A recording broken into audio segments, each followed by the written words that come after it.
Nahilutan nako ang pudayday ni kumare. Maayong adlaw kanimo DJ Sam ug sa tanan nga mga viewers ug followers. Ganahan yun kay kumaminaw sa imong programa. Maunang na-encourage pud ko nga mag-share sa akong tinaguang problema. Akong problema DJ Sam kabahin ni sa akong kumare. Nga tawgon na lang nato siya sa pangalang Fatty. 28 anyos siya DJ Sam. Minyo na siya og iyang bana kay usa ka kafgo og dito na assign sa layo nga lugar. Wa pa sila'y anak DJ Sam. Bag-o naman gud silang naminyo. Ako DJ Sam ulitaw pa ko. Tawgan na lang ko sa pangalang Keith. 31 years old na ko DJ Sam. Usara pod ko ka driver sa habal-habal diri sa amoa. Wa pa ko maminyo DJ Sam kay gusto na akong ma-enjoy pa ang akong kinabuhing ulitawo. Manang kutob lang una ako sa uyab-uyab. Nagkumare me ni Mads Fatty tungod kay inaanak namo ang anak sa among silingan. Pag Sunday man go DJ Sam, rest day na ako na. Schedule na ako nagpanglaba og pang-washing sa kuang motor. Dito na ako nahugasan ang motor sa sapa.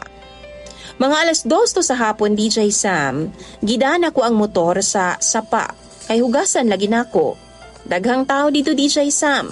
Dunay mga nanlaba o nangaligo pod. Nakita na ako dito si Mads Fatty. Naligo gud siya DJ Sam. Og among mga silingan sigig sungog-sungog sa among duha. Nga bagay lagi daw mi kay gwapa daw siya. Tapos ako gwapuhon po daw. Nagkatawar ako DJ Sam kay minyo baya si Fatty.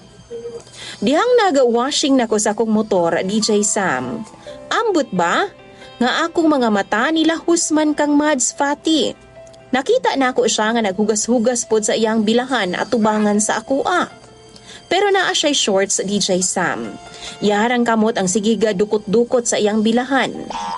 Medyo naulaw pa ko DJ Sam maong nitalikod ko. Kitanaw ra ko nila ug ingon ang mga buang namo nga silingan. Mura daw ba ko wa kakitaan ng burat? Mura daw ko wa kakitaan ng bilahan? Nikalit og ingon si Mads Fatty sa ako DJ Sam. Pre, dugay na nga agasakit ang akong piang ba? Kay bao ba ka mo hilot? Pwede magpahilot? Nilingi pod ko sa iyaha DJ Sam og nangutana ko kung unsa ba ang iyahang piang.